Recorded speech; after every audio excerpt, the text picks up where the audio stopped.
Good morning. It is Monday, December 12th. I'm calling to order the regular meeting of the Anthony Wayne Board of Education. Carrie, would you please call roll? Mr. Baden? Here. Mrs. Brandt? Here. Mrs. Gwynn? Here. Mr. Lutz? Here. Mr. Miller? Here. All right, rise and join me in the Pledge of Allegiance. I pledge allegiance to the flag of the United States of America and to the republic for which it stands, one nation, under God, indivisible, with liberty and justice for all. Righty.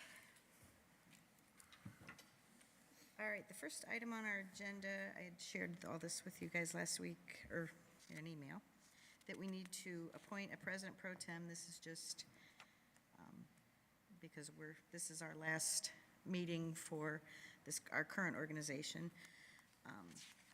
And it's just to start the meeting in January. And which we have set for January 9th. Yes, I just saw January 12th. Yeah.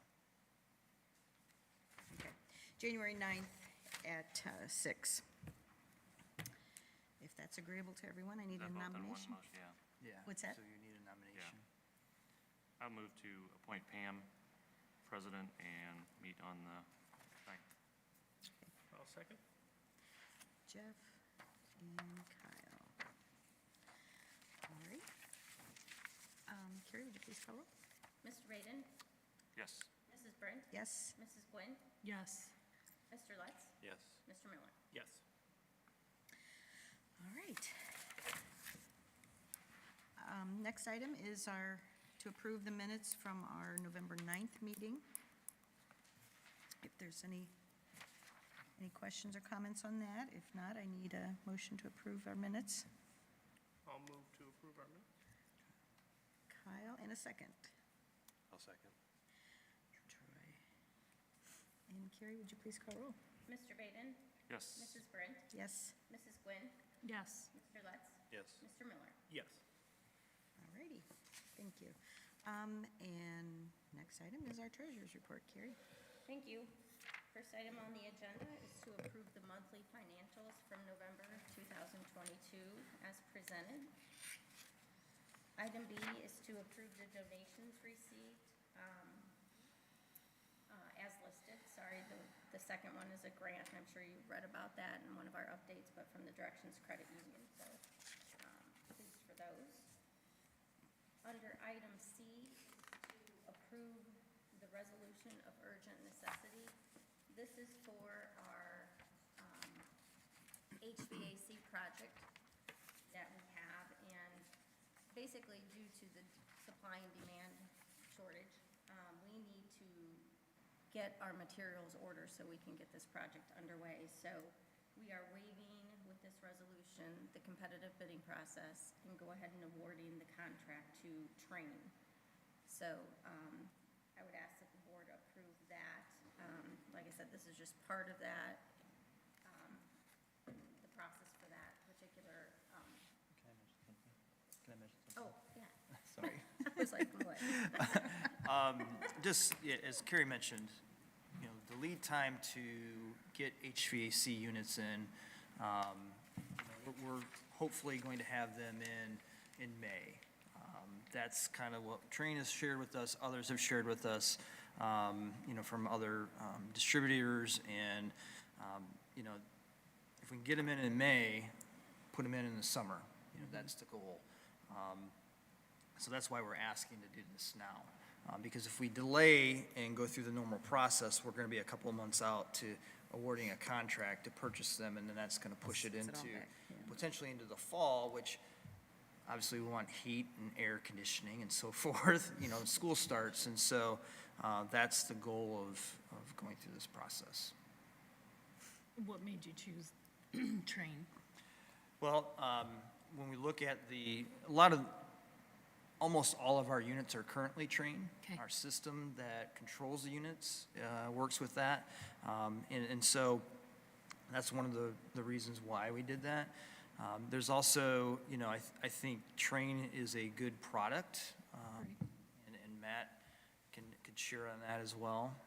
And they were also, they priced it according to the GSA, federal government person, so we know we're getting fair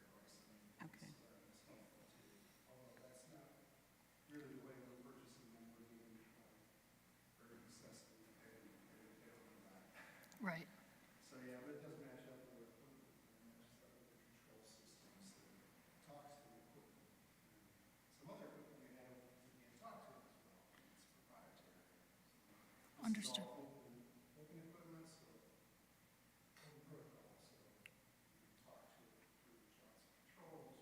Or Right, right. but these three buildings have to do training, so. Okay. Okay, that makes good sense.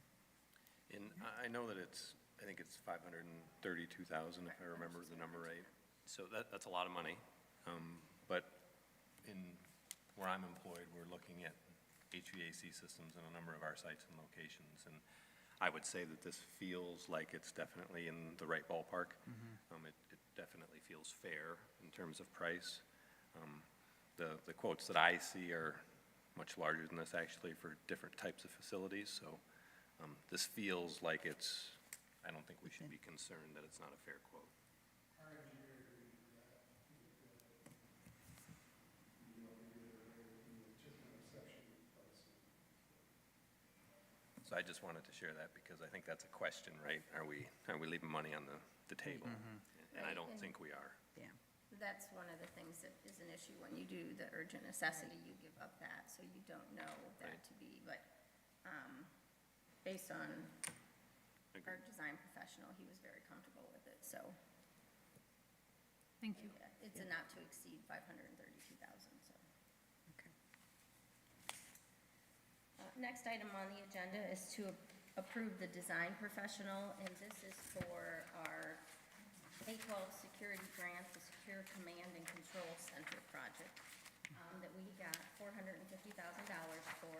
$100,000 goes to each of the primary buildings, and then $50,000 will go to each of the campus buildings. But this is allowing us to start the procedure for a selection of a professional design services to help assist with that project. So, And what will this add to our current security system? Yeah, so basically what What are we're we looking looking to? at is this part of what we're referring to is having a centralized location in a building that is secure so that if there is an issue, they go into there and it's literally a command center in the sense of access to cameras, access to technology, to make announcements and so forth, so that outside of the office area, because sometimes, obviously, those situations take place in the office. In the And office, so right. if there is an opportunity to get to that location, it allows to track and do the different things. Okay. And to do that, you need design services to put that all together. Yeah, so yeah, that no, the no, I just contractor can- I was talking, yeah, that's good. Yep. So then it would be additional cameras and security equipment, or you would move, or you don't know because you don't have a design Yeah, person we- yet? we would need to get the design and then see if our current state of where we're at, it meets those requirements. I know during the bond issue in 2016, we added a significant number of cameras, and we've added some since then, just depending on locations and, things that, sometimes you don't know what you don't know until you know it. And you find a location that needs to have camera access. Are there people in the area that are design professionals, or will we be bringing somebody in from outside the area, or So, just like we did with doing the facilities assessment and the master planning, there's a process you go through to select somebody. So it'll depend on who submits after we put the information out about what we're looking for, and then we'll make that decision.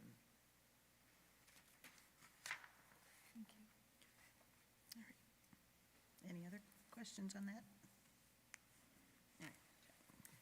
Last item I have on the agenda is to approve the summer, this is an audit clarification, and I'll explain here in a minute. But basically, approve the summer pay rate for certified staff to be at the BA step 0 and adjust accordingly when the rate changes July 1st per the contract for the summer programs for summer of '21 and the summer of '22. So when we approve on the agenda to approve at the BA step 0, that rate is in effect through June 30th, and then we have a new BA step 0 rate when the new contract goes into effect. So when we were hiring some people, in May or June, that worked out great, but then when we hired them in July, so the auditors could totally see and tested what we were doing, and so they just recommended that I get some type of board action that this was actually our intent. So, I mean, the rate, the daily rate changes or hourly rate changes, excuse me, by a immaterial amount. right. It was never material, but I always just like to have it right. So, they felt that me having the board approve this, stating that, yes, that is what we were doing, BA 0 on June 30th is different than the BA 0 rate on July 1, but we were paying accordingly to the BA 0 rate at that time, so that is the purpose of that. I also just got done with a BWC audit last week, so, and this audit is almost wrapping up. The auditors will probably be in Wednesday and Thursday of this week, and then we'll be wrapping up, so. So, but it's always something. So, but I would ask that the board approve that, Okay. and that is all I have. So that one's just really a clarification, Yes, right? it's just a That- pay clarification. It's already, obviously, this goes back to the summer of '21. Right. But from when they started the audit period, it's within that audit period, so it actually covers. So that way, when we hire, like, the summer school, if we have summer school this coming summer, at least when we have the Waterville grant to have theirs, we'll make sure that we put the Clarify wording that, in there appropriately, so it's covered. But this obviously is retro and back. It's not adjusting anybody's pay. They've already been They've paid already paid. appropriately. It's just the language. But when they go through and look at, they do the test, they were like, okay, well, they were hired at BA 0. Well, so, and then the rate change, so it's just a pay clarification, they were paid appropriately, Okay. so. Okay. Any other questions for Carrie? I'll make a motion to approve as written, as proposed. I'll second. And Jana, Troy and Jana. And Carrie, would you please call roll? Mr. Baden? Yes. Mrs. Brent? Yes? Mrs. Gwynn? Yes. Mr. Lutz? Yes. Mr. Miller? Yes. Thank you. Thank you, Carrie. Superintendent education reports. Thank you. First item, facility assessment master plan. We meet again with the collaborative on Thursday of this upcoming week. We're going to finalize, I believe, the survey that we want to put out to the community and as well as internally with the staff here. And then also, we're finalizing, I know Matt's had some conversation with them as well on their facilities assessment. And I want them to come in and present to the board on what they've found. Hopefully, either in January or February, depending on their schedules. I'll have to coordinate that with them. And then also, as you know, there's an item on the agenda about the enrollment study, and I'll talk a little bit about that at that point. So that's where we're at with that.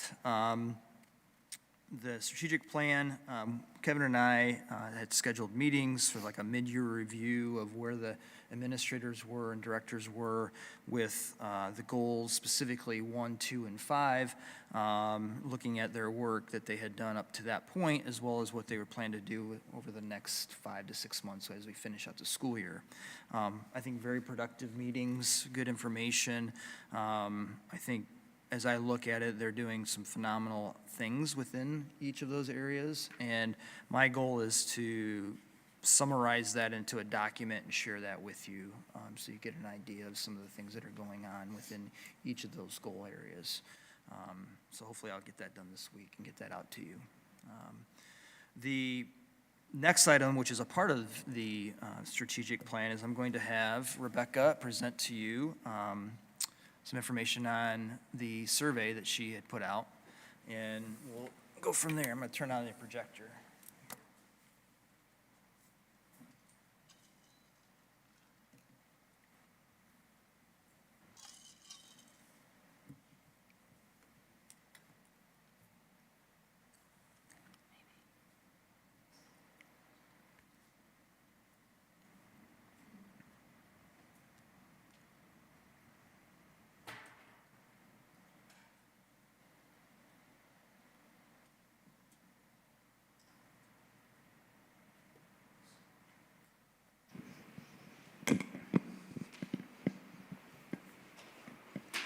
Do you mind if I sit this Not way? at all. Otherwise, Do you need juggling more might be space? fun. No, I'm good, thank you. Good morning. Again, I'm Rebecca Schwan, the communications specialist here at Anthony Wayne. I appreciate the opportunity to give you an update on where we are in the first 9 months of my role here at the district. As you know, communications is a big part of what we do. It's a part of our strategic plan, our community engagement, making sure that we also listen and hear from our stakeholders and in the way that they would like our school to communicate with them and our operations here. Obviously, you know that's what you do. That's your role here. And it's also a part of our portrait of our general competencies, those skills that we want our students to have upon graduation. So it's important that we model good communication to our students, with our students as well. So in order to gather some of that information from our community, the way they want to get information, how often, we did do a survey in August to kind of see where we were, to get that baseline. We had 130 employees respond, 508 families, most of those at the high school level, and then 74 community members, which is obviously way less than we would like to have. But it's a place to start as we learn more about how they want information from us. If we do this again, we'll know how better to get the survey out to them as well. Just a few highlights here. You guys do have the full survey results in your packets, but just to kind of hit some of the highlights in the presentation today. One thing I am pleased to see is that we are already hitting 3 of the top 5 of the ways that our employees, families, and community members want to receive information from us. You'll see that most of that is digital, email, text messages being primary. This is our employees.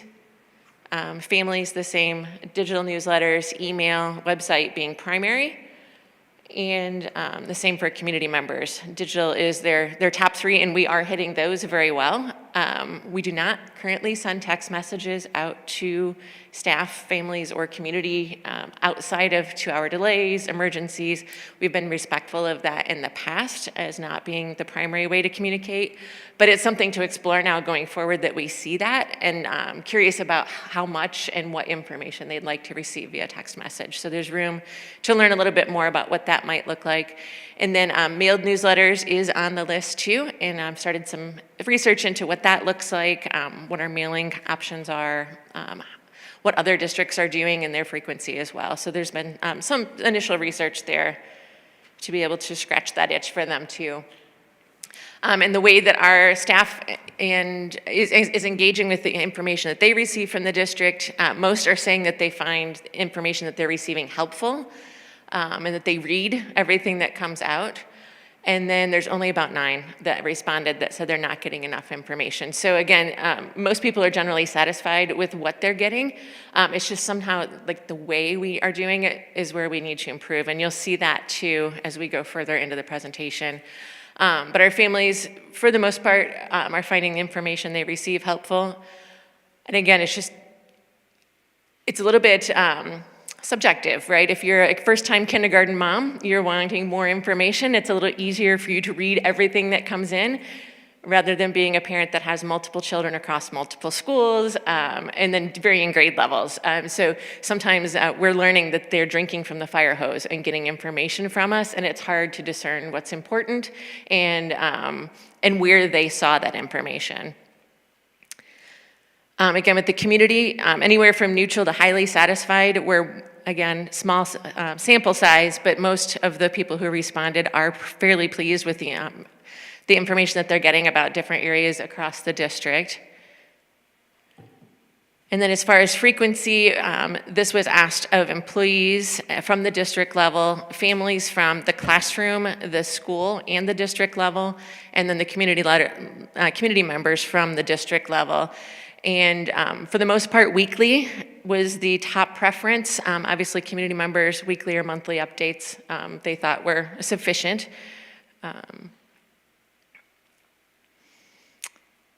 As far as employees go, they say that information is clear and concise that they're receiving, that the district is open with them and sharing information, that we are responsive and quick in sharing that information to them, and that the tools that we have are continuing to improve, so it's easier for them to find the news and information that they need.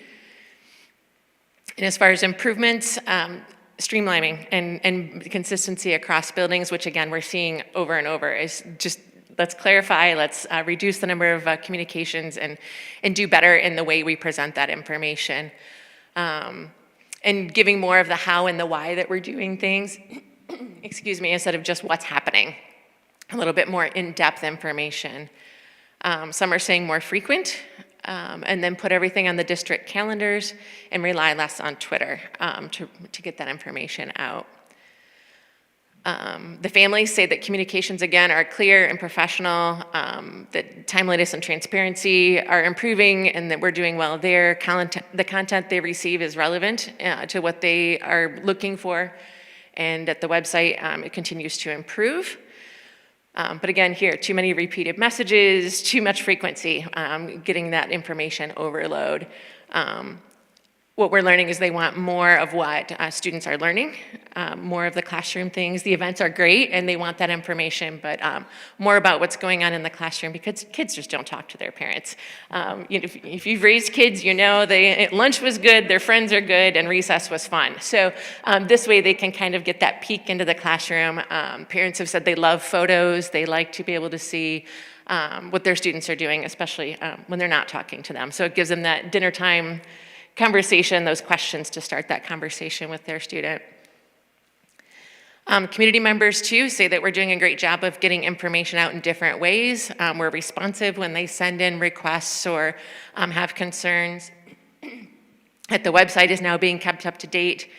Their social media is relevant, and that the streaming of important meetings and board meetings is helpful to them too. Not everybody can get here at the meeting time, so that recording is nice for them to be able to refer back to. Here, the community members want to be included on emails that are sent out to families, so it's something to consider of how we do that opt-in for them. We obviously can't just send out blast emails or buy a list to be able to do that, so how best could we get that information out digitally to them? They want more information about what's happening in these meetings and getting that out a little bit better. And then some of the feedback was just increased communication at the classroom level to make sure that parents understand what's happening on an individual level with each student. And then obviously safety being a top concern. Community's interested in what we're doing in those areas as well. So some of the initiatives that we took on, kind of based on earlier feedback from you and others around the district when I walked in the door in March, this is where we hit the ground running with improving the website, improving our social media presence, digital newsletters and email, refining and cleaning those up a little, and then continuing with media relations and making sure we have a good working relationship there. Again, just to centralize, align some information, provide those one-stop shops for people to be able to get information about the district, and then improve internal communication so our staff have talking points. They can share information about what's happening in the districts and the other buildings. And then just making sure they're aware of district initiatives, all the way from our staff and our students out to our community members, so they know where we're headed. First up for me was the website. It was a brand new site when I walked in the door, so there was a lot of things from the old site that were rolled into this one that just needed some organization to better function within this structure of the site. And then knowing what our parents need the most, which is lunch menus, athletic tickets, the calendar of events, tried to structure the site around those top needs for our families. And then just including more and more news updates, making sure our building newsletters are here. So if you do lose it in your email, there's a place to be able to refer back to that. Some of the other things we did was create dedicated pages for in-demand information, such as back to school, instead of having to go each of the individual buildings for supply lists and those sorts of things. We created a hub on the website for that. So regardless of which building your child or children were in, you could find that information easily. And we've done that most recently for the Christmas concerts as well. So all of the musical events from the junior high musical through holding the dates for the spring musical at the high school are in that one-stop shop for people who are interested in coming in and hearing our students perform. This is some brief analytics of the website. We have an average of about 44,000 users each month, and then about 100,000 page views each month. And in the top pages, you'll see are those quick hitters, the lunch menus, the athletic tickets, master calendars, those sorts of things. So it's good to see that people are engaging with the website and using it after the hours put into improving it for them. And then we are on social media, on Twitter and YouTube as our two primary ways to get information out to a wider audience. And the improvements there are increased presence, just making sure that we're regularly tweeting and getting information out, primarily as reminders or event things, or ways to reshare other information that's been shared in other ways. And then this fall, we launched our YouTube channel to be able to share videos of what's happening across the district as well. And that has gone very well. Social media, as far as YouTube goes, we have 34 videos, I believe, posted now since this was created, with about 6,000 views and 156 hours watched. And when each video runs about 2 minutes, that tells you how long and often they're watching the videos, which is great. We have 52 subscribers right now, and hopefully that will continue to grow as people realize we are putting content there. And our most watched video right now is our homecoming highlights with 833 individual views on that one. And then Twitter, again, is just continuing to grow as we share information out. People are retweeting and sharing that content, which is great because more and more of our community members are starting to see that information as well. Right now, we have about 3,600 followers with an average engagement rate of 5%.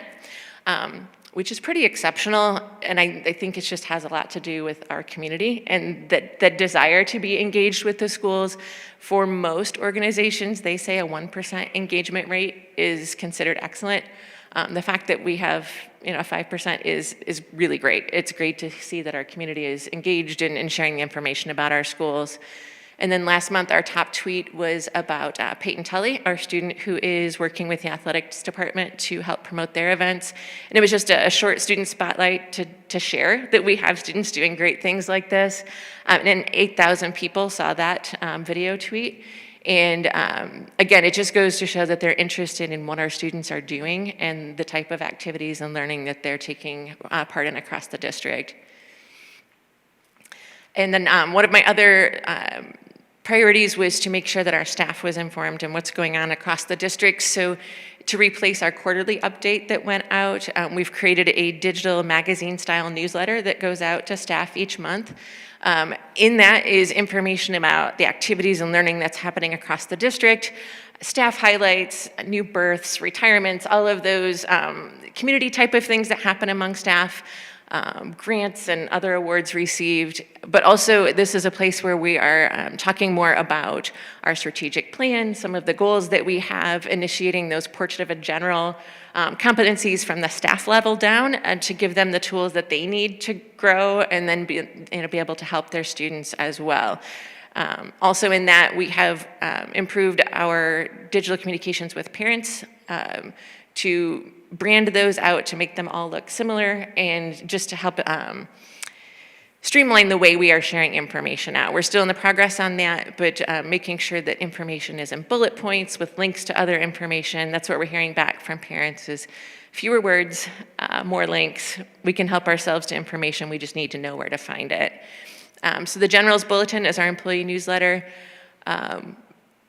It's increasing in the number of readers, with November about 6 minutes worth of time spent reading and clicking through those newsletters. So again, hopeful that staff will continue to see that as a resource and be able to refer back to that for information as well. This is an area where we needed improvement. This is the number of email messages sent out to families across the district through our Instant Connect system. So this is our mass communication system. And this is where we send out our building newsletters, attendance notifications, those sorts of things. And you'll see early in the year, we sent out many, many emails. Some of that is due to back to school information and getting students and staff back into the office. But between August and November, we sent 225 emails from across our various buildings and the central administrative office. And that's a lot. And if I put together a basic scenario for our staff that if you have a student at Waterville and the middle school and at the high school, and then information from the CIO, they received about 135 of those emails over the first part of the school year. So in sharing that information with staff, you'll see from October to November, we're a little bit more in alignment. We're sending out about 5 emails a month for the buildings versus, 10 to 12. So we're starting to make those changes based on that feedback from our families. So this is a little bit more I would like to see it. Once a week, you get that update with an occasional reminder that there might be something to pick up at the school or a special event that you need to RSVP for. So I'm a lot more comfortable with where we are here, and I'm hopeful that our parents will find that more helpful as well. And then obviously another big part of reaching our broader community is our media relations and making sure that we are funneling good information and positive stories out to our local media. Just in the first part of the school year here, we have about 400 articles, stories, or other mentions in regional media. And just continue to work very well with the Mirror. Karen is here frequently in our buildings to help tell our story with our immediate community, but also working with 13 ABC pretty frequently and others just to get the news out about what's happening here. There's so much good stuff happening within our schools, and I think we need that as a community for teacher retention, for building community and continued support of our schools and our staff. So our media relations is important just to help reach our broader audience that don't always engage with us, especially those that don't have children and aren't regularly checking the website. Obviously, still room to grow. Always an improvement as technologies come out and as information changes, but we're going to continue streamlining and working on how we align communications across the district, seek ways to engage our community more often and get their feedback. I would love to have more student voice in some of our news stories on the website, hear what they're learning in their words, and have them maybe serve as student reporters, give them the byline, help maybe feet on the ground in some of the buildings. So we obviously have students who are interested in writing, creative work, and maybe consider this as a career. So the opportunity to give them that chance to shine is something I really would like to do. And then just continuing to explore the ways that we get information out, whether that's print or digital or text messages, whatever we find our community needs and as technology continues to change. So plenty of room to grow, but I'm happy with where we are so far and hope that you have found our information to be helpful as well. And if you have any questions, I'm happy to answer. And I know that was rapid fire. I just wanted to be respectful of your time today too. Thank you. That was, I think Anthony Wayne's being well served now by having our specific communications person, and you're Thank you. doing a fine job. If you ever have questions, let me know. Very good. Thank you. Most recent newsletter was fantastic. Question, do we not, is Facebook not as relevant, or is it just have other, seems like when you put out stuff on Facebook, you can get negative. Certainly. A lot of discussion. Yeah, it's- I didn't see on the community channel. Yeah, it's a great place for positive and negative discussion, obviously, but that, when I came on board, Facebook had kind of fizzled out, and we've just chosen to let it stay that way for now. If we get feedback that that's where we want information to be sent out, we certainly can look at that.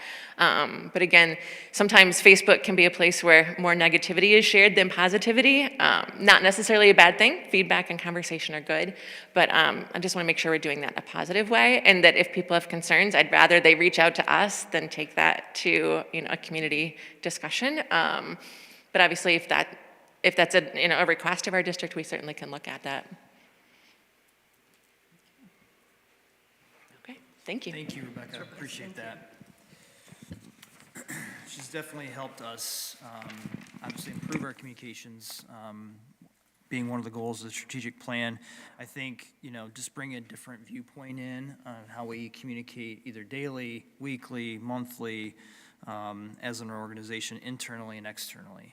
I think what we've realized is that, we get stuck into our silos, so we send out emails and different other types of communications, and then once you look at it from a broad perspective, I think Rebecca's helped us do that and look at it and say, okay, gotta slow down a little bit to make sure that there's receiving of the communication at the other end. And if we're constantly inundating them with emails and other communications, that's not helpful in doing that and bridging that gap to have two-way communication. So, thank you for the presentation. We appreciate that and sharing that out. I do want to say happy holidays to all the students, staff, parents in our community. You know, it's that time of year. I was mentioning this morning that it doesn't, for me personally, it doesn't feel like we're less than 2 weeks away from Christmas. It just doesn't feel like that. But, you know, we have today and another 7 days of school remaining prior to leaving for the winter break. And I know there's a lot of excitement in the building from the kids and students and staff. And so just happy holidays, and hopefully we can, it just feels different without some of the other issues in the last couple of years that we've had. And I won't mention those, but it just feels different. And we've had a great fall and into the beginning of winter. Looking forward that extending on into winter as well as into the spring and finishing out the school year strong. So hopefully everybody can take a break for a couple of weeks and enjoy the holidays. The next item, overnight trips, there's two listed there. One is already happened, but I wanted to put that on there. We've talked to the coach, and so that will be to make sure that we're putting things in before the time of the event. It's a new coach, so just trying to understand that piece too was, so I think we're clear now, but I'd ask you to approve those two. Educational agreements, there are 3 listed there for individual services for some of our identified students. Item D, I want to talk briefly about this. So if you remember, not too long ago, we approved a list of district-approved student clubs, and those are based on academics that we have in the district. And so one of the things that happened there was we approved a club, technology club, which has been existent at the high school for many years. But we want to change the name of that based on the request from the students and the two kind of advisors of that club and the high school, which then allows them to participate in esports. There's a league in Northwest Ohio of different schools. I think Rossford's the most talked about one because of the building that they're building as part of their, they're building that $16 million facility that includes a section for esports. I'm not saying we're going to do that. I'm just saying that it just brings it to light of esports that you may not know about. But this would allow them then to participate in that. We're also, as a part of, we brought a new person in who had a lot of experience from the California area as a teacher at the high school last year, or this year. We're excited about some of the curricular changes and things that he wants to do in the area of technology, using video game design as a way to learn some of the tech concepts at the high school.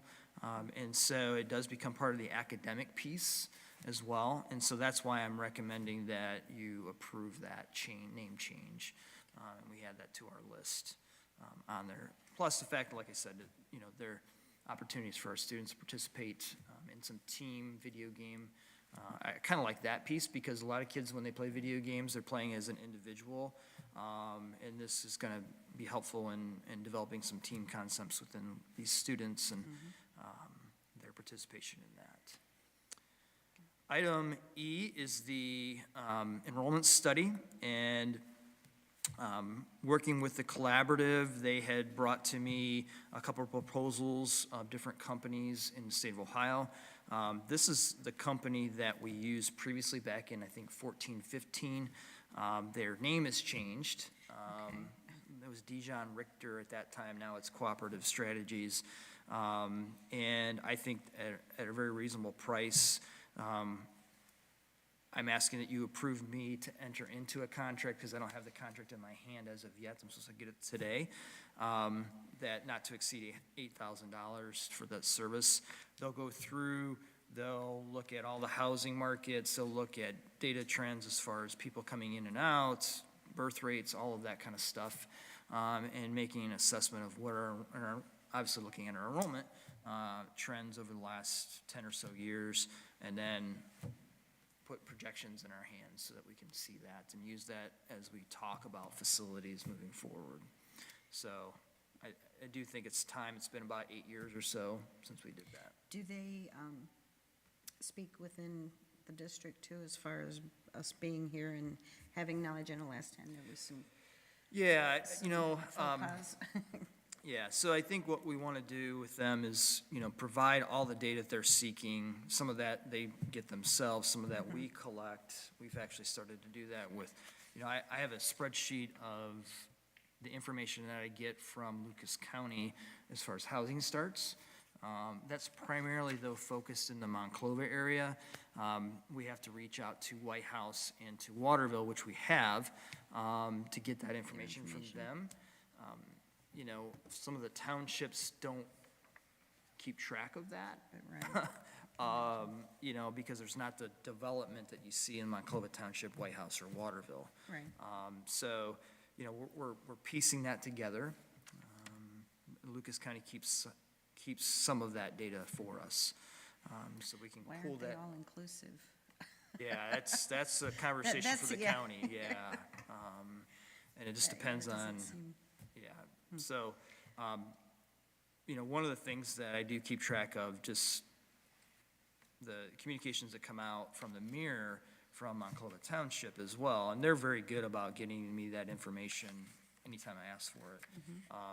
But I think they had 10 new housing starts in November, whereas there was a month or two there where they didn't have any new housing starts, which surprised everyone. Yeah. You know, it's definitely slowed down again because the interest rates have gone up, and so we'll see where that kind of goes. But there, you know, there's definitely plans for a number of houses. It just depends on when contractors are willing to move forward with that. If they don't, are they gonna build spec houses? Are they going to, you know, just go with contracted houses? So, And we also have apartment. yeah, apartments, you know, there's a lot of discussion around the mall and what will happen there with apartments, condos, and single-family homes. And Maumee wanting to kind of take over part of Monclova Township there, and annex it back into the city of Maumee. So we'll see where that all kind of goes moving forward. Would still be our district, I was gonna say, they school can't, they district, don't have yeah. the ability to do that. So we'll see where that goes moving forward. Okay. So I would ask that you approve A through E in one motion at this time unless you have questions. I did have one other question. The wrestling team, the high school administration was aware that they were going. on this Yes, trip. and they did ask prior to going, and I did say that it was okay for them to go. To But do just as that. far as the board, okay. Yeah, I just wanted to make sure they didn't, Yeah, it but it was, wasn't done after. it was done no one right knew. after the meeting in November, so that they submitted their Okay. request. All right. Okay. Any And other, just for, go ahead. what, how long, because that's a lot of, you know, obviously, information they need to gather, how long does that usually take? So we're hopeful that, and they believe 6 weeks, that they can have the report done. You know, it's that time of year maybe where not a lot of work's in their hands. So that's what it was shared with me. So they think they can get through it pretty quickly. Excellent. Yeah. Because a lot of the data sources we can easily get into their hands. And so it should be relatively quick. So I'm hoping that sometime by the end of January, beginning of February, we have the report. Awesome. Good. Thank you. And then on the transportation agreements that we do, those are obviously a high cost individually, I guess, but Very that's much still, so. I mean, we look at that as our transportation versus, yeah, sending a whole bus there or whatever. It's still cheaper than, Yeah, and in most, individual probably basis. 99% of those or a situations, driver. it's because of a specific situation with the student. There are times where we have been able to put a couple students into a van per se that's, you know, contracted out and taken to a specific location. Sometimes there's unique situations where we have to have one student in one car Yeah, to transport them. yeah.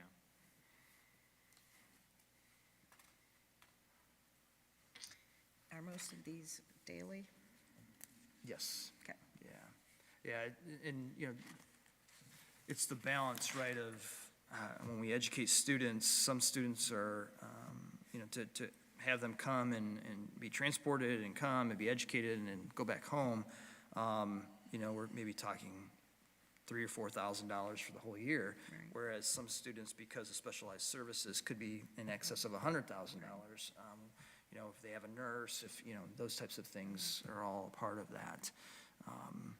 You know, or specialized services that they have to have based on their unique needs.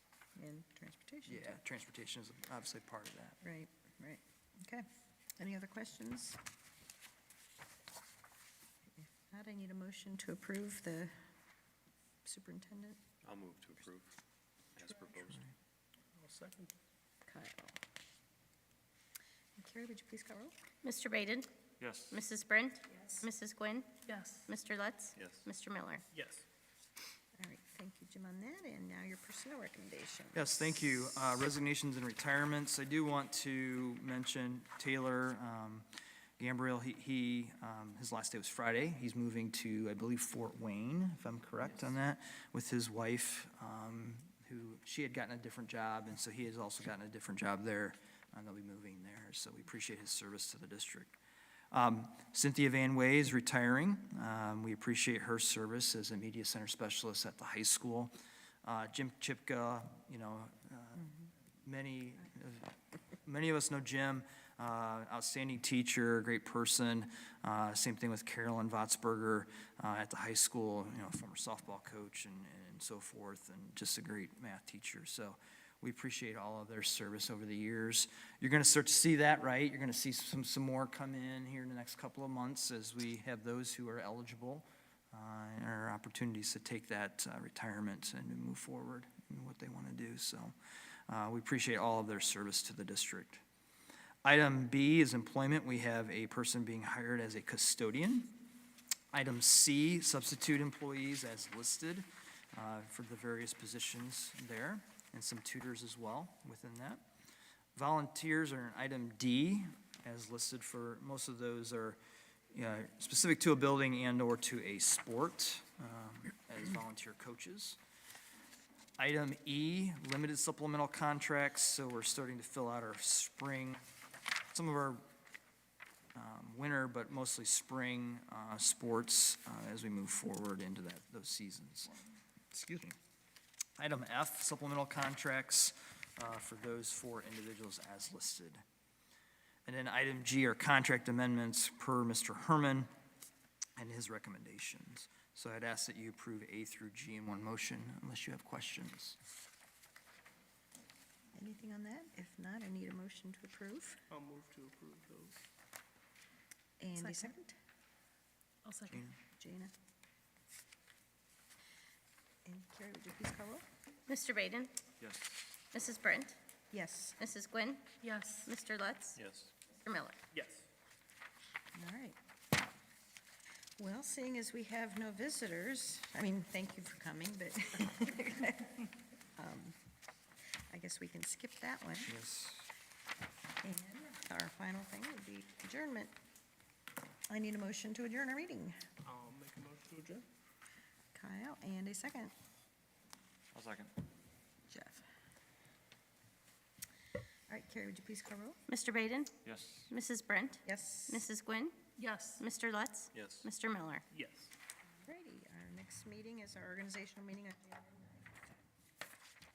night. Thank you all for attending. Thank you. That's an evening. It is.